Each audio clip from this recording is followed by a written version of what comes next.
How's the weather holding up across it? Yeah, you can't argue at all. Sun shining, so. Yeah, roasting hot. Before we delve into it, I just I sent you a little message, just a couple of things that I wanted to go over. If there's anything that you're, I don't know, anything that you're wanting to talk about or that, just chuck it in, and we'll just kind of freeball it, see how it goes, see what happens. All right, but yeah, no hassle. Try and try and be as interesting as possible. There's a few interesting things about you already. Just looking at kind of Michelin star restaurants and whatnot. I have never been in that world whatsoever before. So looking at it from the outside, you always think in almost illusions of grandeur. You know, there's all these. You think it's all fancy stuff, it's fancy food, fancy restaurants. You know, really kind of posh settings and whatnot. And then when we kind of have a look at your place, and it's in nowhere any less bad. Don't know if that's a compliment or no. It's 100,000% a compliment, because it's not what I would have in my head a stereotypical Michelin star restaurant. You know, it's for instance the name for the start. You know, Variety Jones. You're named after. Was it named after the guy that runs Silk Road? Yeah. This guy, I met him. Did you? Yeah. He bumped into basically a family member of mine in Thailand, and it turned out that he was coming over to Dublin, so he came and ate in the restaurant I was cooking in. And we ended up going out on the piss and cocktails and drinks all over the city, and great crack. He's this Canadian guy, or apparently, allegedly. So he's just down to earth. Your man was nothing dangerous seemingly about him. And so my brother moved over to Thailand then, and kind of, bumped into him a few times and whatever else. I kind of got to know him a little bit. And this is all, I suppose, protection-wise, alleged stuff.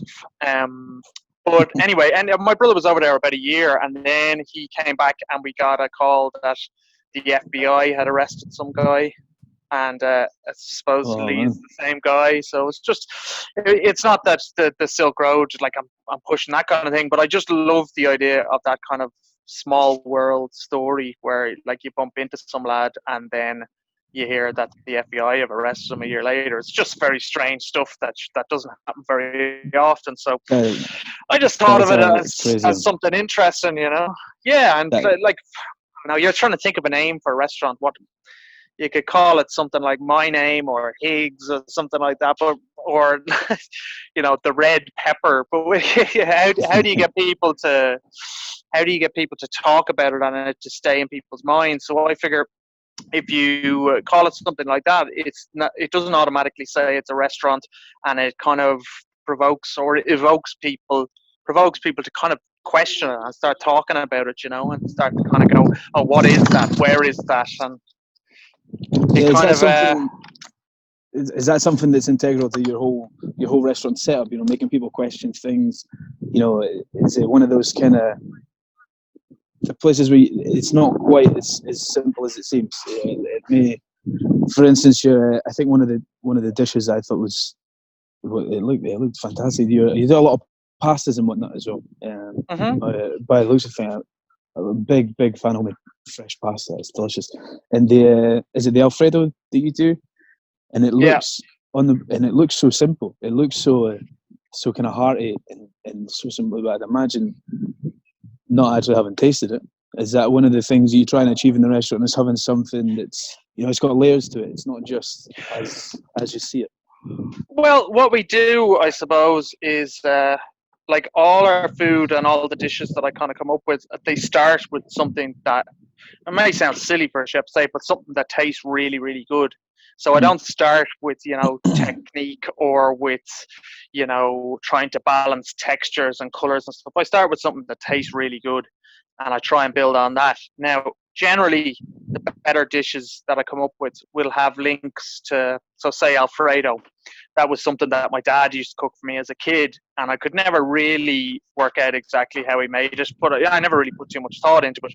So then when the restaurant came about, like I did a bit of time in Italy, and I've worked with fresh pasta for years.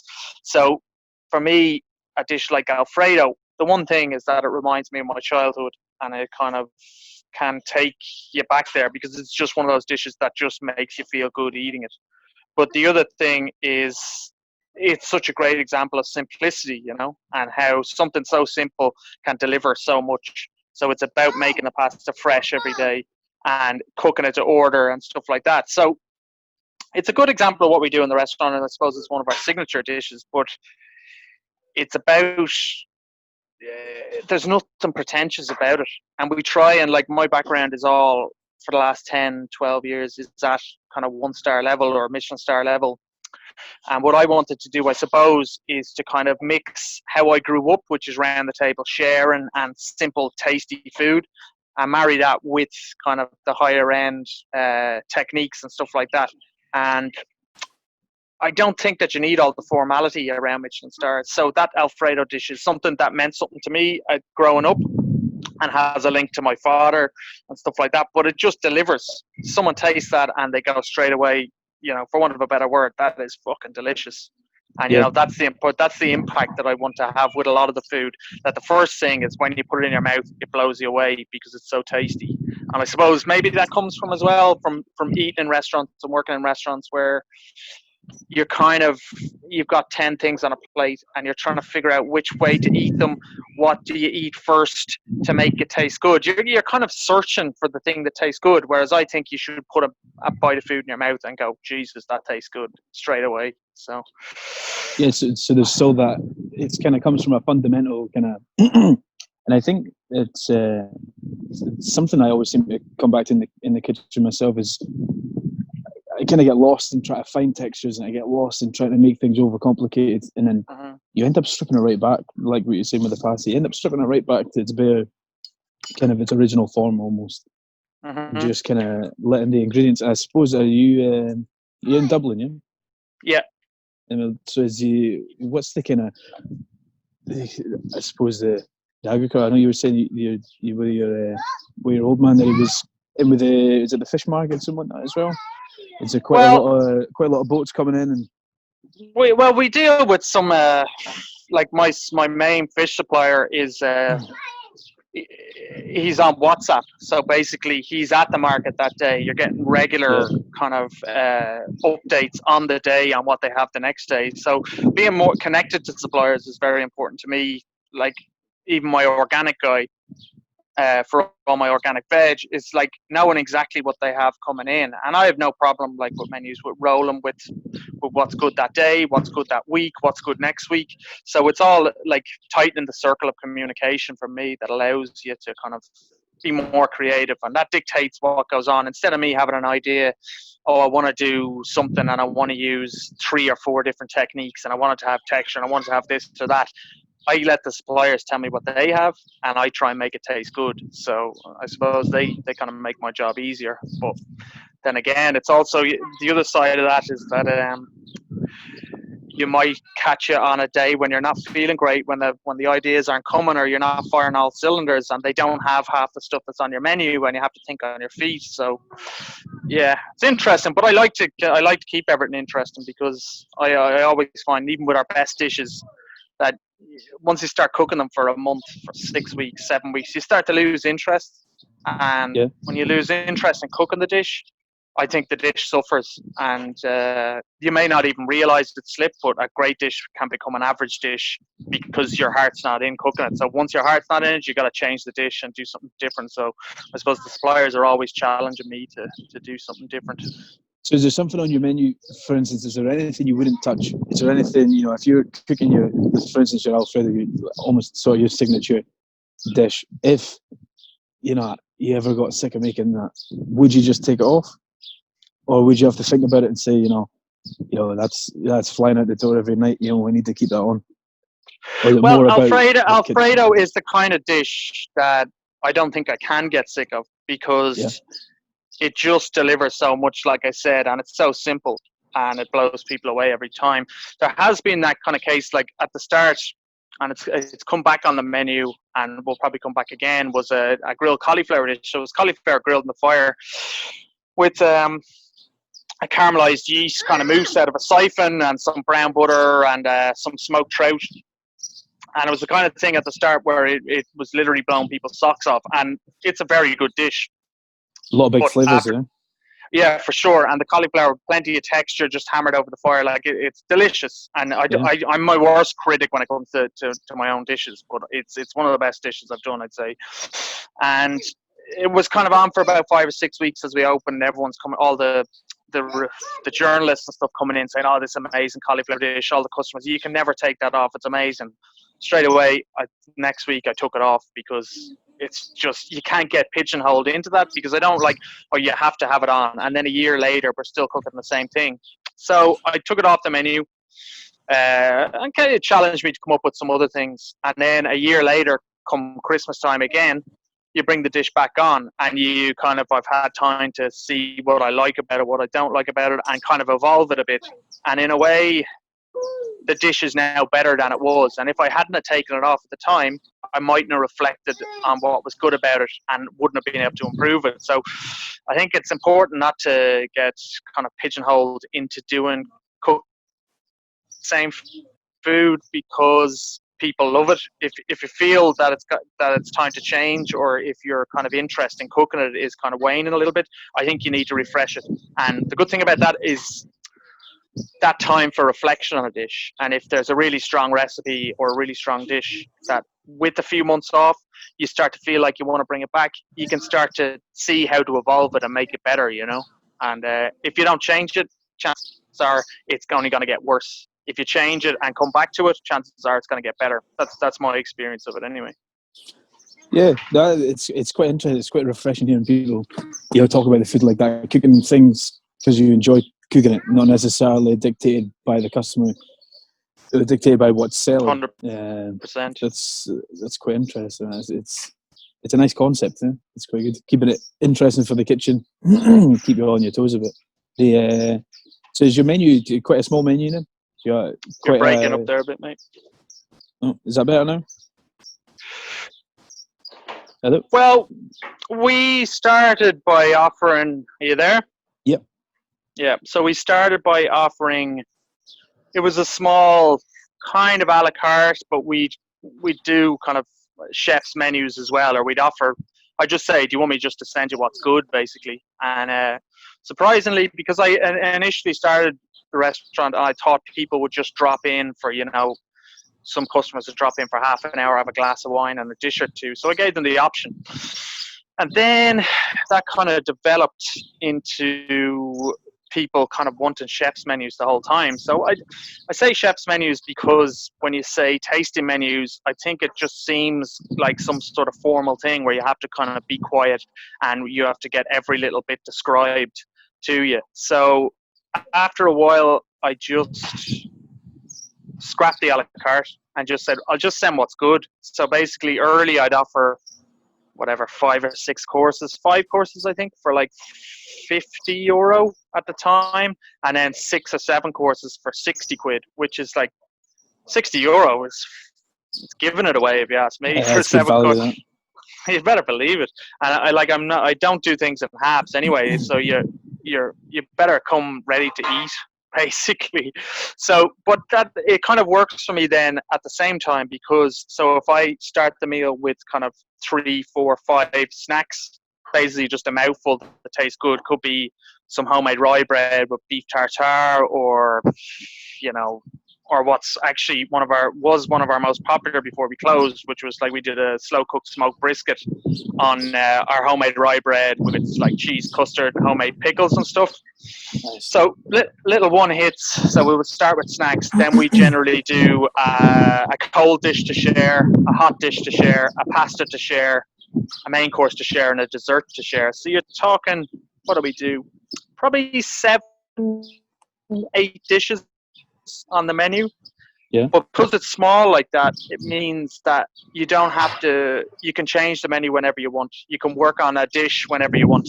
You don't have to change the whole a la carte, which I always found in restaurants, if you have 15, 20 plus options on a menu, it's so hard to change it because you pretty much are trying to change the whole menu at the same time. Whereas I always like to take a dish, work on that, and just let it happen naturally. So if you feel that you want to change the dish, you have the time to work on it, and then it kind of frees you up to change the next dish.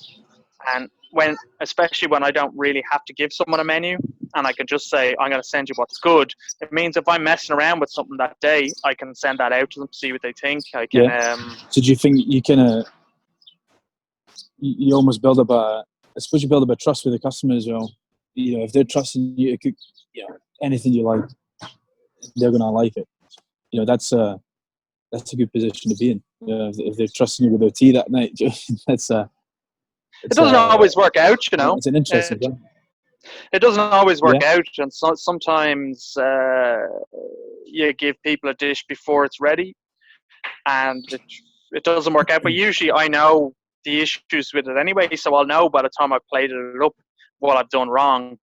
But I always find as well with the chef's menus is like the important thing with the first few hits, which is the snacks at the start, is that they're super tasty. So as soon as you kind of give people, as soon as they take their first bite, they kind of relax and they start to trust you. And I suppose that works as well for the sharing element. So if I dump 4 or 5 sets of snacks in front of a table of 4 people, they all start to share. They all they get blown away by the flavor straight away. And then they relax because they're digging in together. Automatically they relax.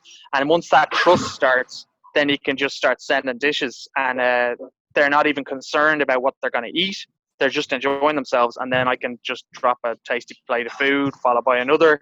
And they can just relax and enjoy the experience. So that trust comes with, you get a lot of skeptical people coming in because they're not used to sharing and they're not used to not having a menu and they're used to having, their Caesar salad that they've been having every week for their whole lives. So it's great to actually, the skeptical ones, to get them in and then to build the trust with them. And that pushes you to be better, So and they come in next week and you've taken it off. It's now not available. Give them a new favourite. Come with a heavy hitter. So if if they didn't get Alfredo and they've been dreaming about Alfredo for a few weeks, you hit them with something better, or you hit them with another dish that you're working on. And if that doesn't work and you're plating up an Alfredo for the next table, you always give them a couple of spoonfuls. So like a lot of that, like I have a chef's table. So I say a chef's table. It's not like it's off like hidden away somewhere. My kitchen's open, so the chef's table is literally resting against the pass where I plate up all the dishes. That's a good view. That. So if we get a lot of regulars that would request that table, because it means I'm dropping the food to them and I'm kind of interacting with them, not in a look at the show, we're great lads in the kitchen, but more it allows me to connect with the customers a bit more. And so I can always get a feel for the energy or how they're enjoying their experience. So if I notice that they see me plating up an Alfredo, but they didn't get Alfredo, I'll just throw them the pot and they can finish up a bit of spaghetti at the end of the pot that I haven't put on the plate for the other guests, So yeah, perfect. Do you find having that open kitchen, having that interaction with the customer, kind of elevates your restaurant to that next level? Well, I wanted it there because I don't really like the thought. And I've worked for so long in so many different restaurants where you're kind of just in the back, busting your ass 70 odd hours a week. And there's no one there. The customers don't see that you're actually putting this work in. So I wanted an open kitchen because I wanted the customers to be involved in what we do and to show that, this is the experience that you have is created by people, by us working really, really hard. And we're not there to serve you. You're there to be part of what's going on. And we're happy. We want to welcome you like it's our own house. So you can relax and be a part of what's going on. And it's the same in the style of service that I want the guys to be themselves and be real with the customers. And I can drop plates, my chefs can drop plates to the tables so that they know that these are real people that are cooking for you, that are serving you the dishes, that are serving your wine. And as well, it keeps you on your toes. So like I'm not the kind of chef in a kitchen that throws his weight around anyway. I like everyone to, unless I'm pushed, yourself, your chefs in the kitchen are capable of pushing the buttons, and I'd be kind of, I'll show you how to do it. I'll tell you how to do it. And then after the third time, if you're still acting the bollocks, chances are I'll get a little bit slightly perturbed. But like there's no doors or anything to hide anything that goes on. So I want people to realize that we're working really hard to make their experience really good, and as well, everyone has to kind of keep on their toes because we're on show, and you got to keep clean, you got to keep your composure and stuff like that. And I don't know if that took us to the next level, but it's certainly people bought into the kind of realness of it. It's like that. It's not something scripted. It's a real day's work where things can go right, things can go wrong. We can see in the kitchen if a guest is enjoying themselves, if they're not enjoying themselves, and we can adapt and kind of evolve accordingly. So yeah, that was the Yeah. purpose of it, just to show that, yeah, so everyone's involved in the same experience. It's not just you've got some slaves in the back cooking, or we're there to wait in your hand and foot. You're part of the experience, and so are we. So Gives it a big bit of personality as well. When you put it like that, you kind of have the chefs aren't just hidden in the back. You can see the guys cooking the food. It definitely makes a better atmosphere in the dining room, I think. It's, for sure, like it's nice to have that communication with the customers, and you can also get a feel for kind of the energy in the room or the table that are maybe really enjoying themselves, that you might throw them a little extra this or that, or a little taste of a new dish because they're responding so well to what's going on. So yeah, it allows you to judge what's happening, and instead of being kind of the chef in the back of the kitchen that kind of shouting at a waiter why a table wasn't enjoying this or why they didn't finish this, because you can see what's going on and you can feel the energy in the room. So yeah, it's just a lot more real experience, if you ask me. yeah. Do you feel like when you got your your 1 star, does that bring an extra amount of pressure to enjoy it? You cook the food that you enjoy cooking, but now that you've got a star on the line, almost, is it a subconscious thing in your head? And now there's a little bit more pressure to keep pushing forward, maybe push for 2 stars or. I want to say when the star came, it was kind of the pressure was off. That it took Yeah. a weight off my shoulders, because it's something I've been involved in. I've ran a Michelin star kitchen before. I've been a part of 2 teams that got a Michelin star. I've lost a Michelin star. So I've been through the ringer of stars, and to get my own in my own place that I built with my own hands, it kind of took the pressure off. And like, I'm always of the opinion, or always my approach to the restaurant was to get better and to tighten up and deliver a better experience, and to get, to strip more back to get things that taste really good, but basically to improve all the time. And if I'm not improving all the time, or not getting better, or not challenging myself, I get bored, and when I get bored is when things start to suffer. So you push on. I push on anyway, but I will say that getting the star meant, for me, the pressure was off, because I wasn't, like, it wasn't exactly the game plan, and it just kind of, it happened as a result of the work of the team and the work that we were putting in. And before that, I was kind of always trying to get better anyway. So it's just, we just keep rolling now. Obviously, it's great for business. It allows us a bit more kind of scope to do it exactly the way we want. Not that we didn't before, but yeah, it gives you more exposure and gives you a more guaranteed business. So it just makes it more secure. So I suppose just to reiterate, it kind of took pressure off me, if anything. It's quite interesting because spoke to a few guys who almost feel constrained by the star system. They chase it for so long, and once they're in it, they almost feel maybe suffocated by it. The pressure of losing the star is so high. The chance of getting 3 is so hard to achieve. So you kind of, there's almost like it, for most people, it seems to add a huge amount of stress. But it's interesting to see, you've got it. It wasn't intentional as such. It's just a result of what you do naturally, which must make it a lot sweeter, actually. When I think of it, it's not something you were kind of sculpting. It's just happened on the back of your, your initial ethos in your food. It's well, more of an achievement.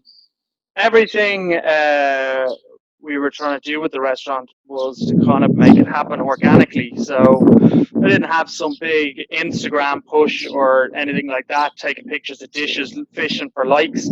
It was about starting slow and getting people in and sending them away really happy. They start to talk to their friends, and it just word of mouth spreads, and the thing gets bigger and bigger.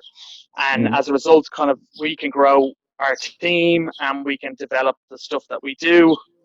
But like I want to say that the style of food that we do and the style of service we deliver is not your typical Michelin star stuff, you know. Yeah.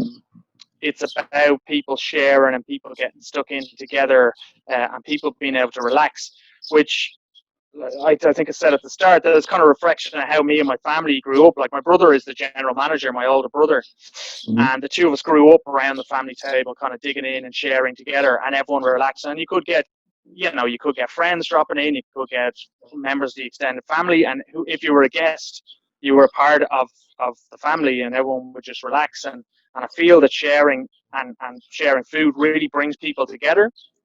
And once people have good food between them, they can all relax, and all those kind of barriers between them, between communication, stuff like that, they just come down. And people can start having a good time. And the food is kind of the medium to do that. So I want to say when I had visits from the Michelin inspectors that they saw all this kind of unfolding. So they would have arrived at the start of a sitting and seen an empty restaurant, then seen the rest of the customers arriving and watched them sit down, start to share, and their mood changed. So they can see everyone start to relax and really engage in the whole process.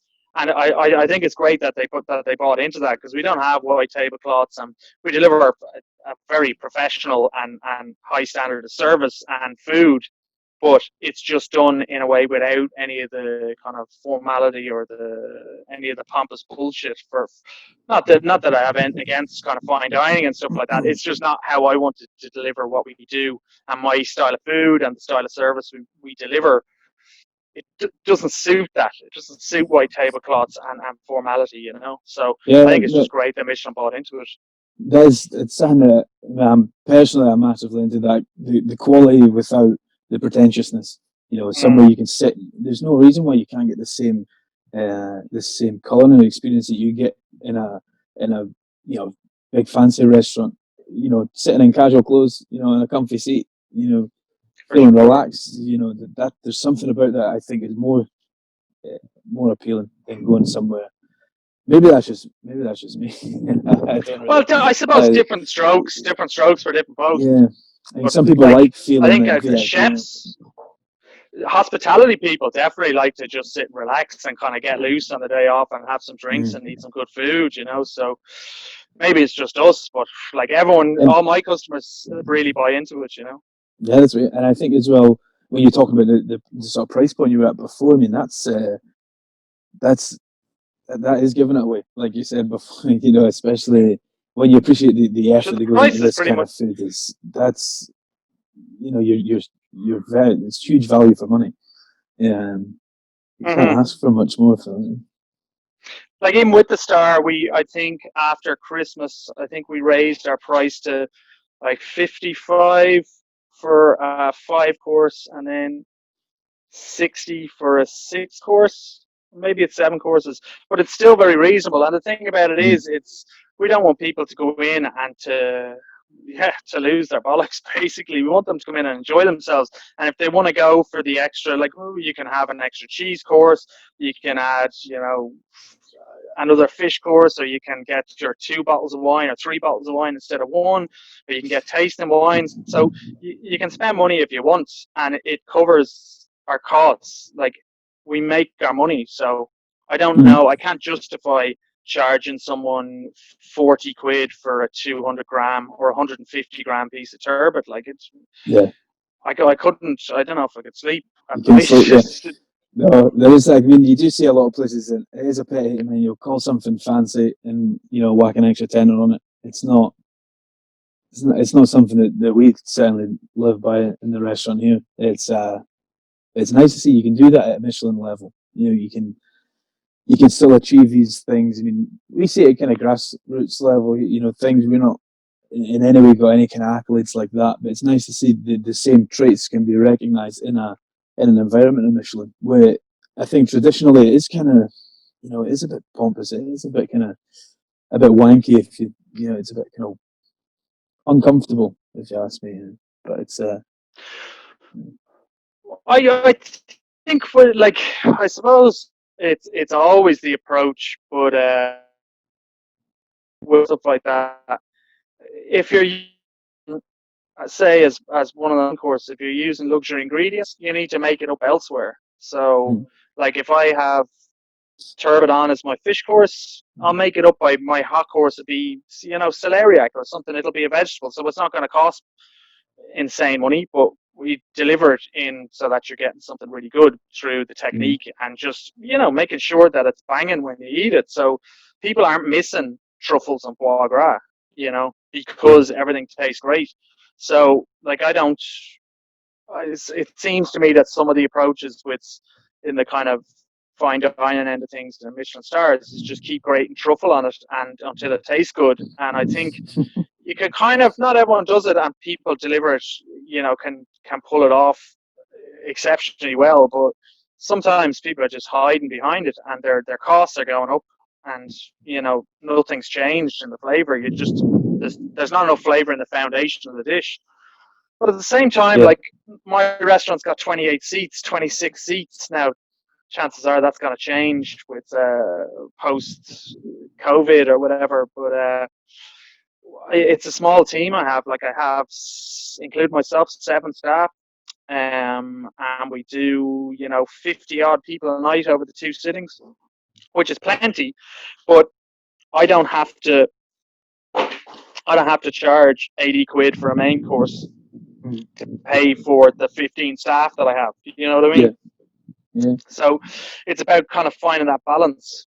And when your overheads are through the roof, you've got to make that up somewhere else. And chances are they'll be made up in how much you charge your customers. So I like that balance that we have where it's affordable and the option is there for people to spend a lot of money if they want, but they don't have to. They can just come in and enjoy it and not break the bank. Yeah, definitely. So talking about staff for a little bit, you're on about your team. It's quite a tight team, quite a small team. Do you focus a lot on things like kind of changing the industry a little bit? The industry standard for a long time, especially from yourself and being a chef, is work really hard and don't complain. Do all these hours, get paid for 2/3 of them, and keep your mouth shut. Just get on with it. Well, it did me a lot of damage doing working like that and working 80-hour weeks and stuff like that. A good example, I was working with a guy. He was a pastry chef at one of the places I worked, and he was putting in this type of lad to be there first and leave last. And he was so run down that I think he was about 85 hours a week, and his fingernails were falling out. He was so run down, and he was getting something like coming home with €350 a week. Oh man, something's wrong here. So, like my approach, I don't pay crazy wages, but I pay my core staff and the guys that have been with me from the start. We all get paid the same, including myself and my brother. We all get paid the exact same. We split our tips right down the middle, which I suppose historically, I don't know, maybe the owners of restaurants make their money from, because your man is getting paid 300 quid means I can pay the sommelier 600 quid, or, chefs don't get tips, so I'll just pocket half of that and I'll let the rest go to the service staff or something. Yeah. So like I wouldn't have been able to justify opening and doing the same thing as like I've experienced in my career. So I try and look after everyone. Christmas time, a nice big bonus. Close like this year. Now, obviously, closing times were affected, but my plan was to close for a week in April, 2 weeks in the summer, 2 weeks at Christmas. So giving everyone 5 weeks, pretty much holidays, and pay them for it. Now, it didn't work out like that, but the plan was to try and find some sort of balance and try and look after each other and promote the concept of like we're all in this together and we need to be healthy. Everyone sits down for staff food together on our family table at 4 o'clock. So everyone sits down for a meal and we chat about what goes on in the restaurant and how the night's shaping up. And it's important to develop that kind of family mentality, and not try and squeeze every penny you can out of people and burn people out, and then like move on to the next one. Because if you have any hope to progress up a second place or whatever it may be, you need energy you can trust and people you can rely on. And if you don't look after them, they won't be with you, basically. Yeah, no, definitely.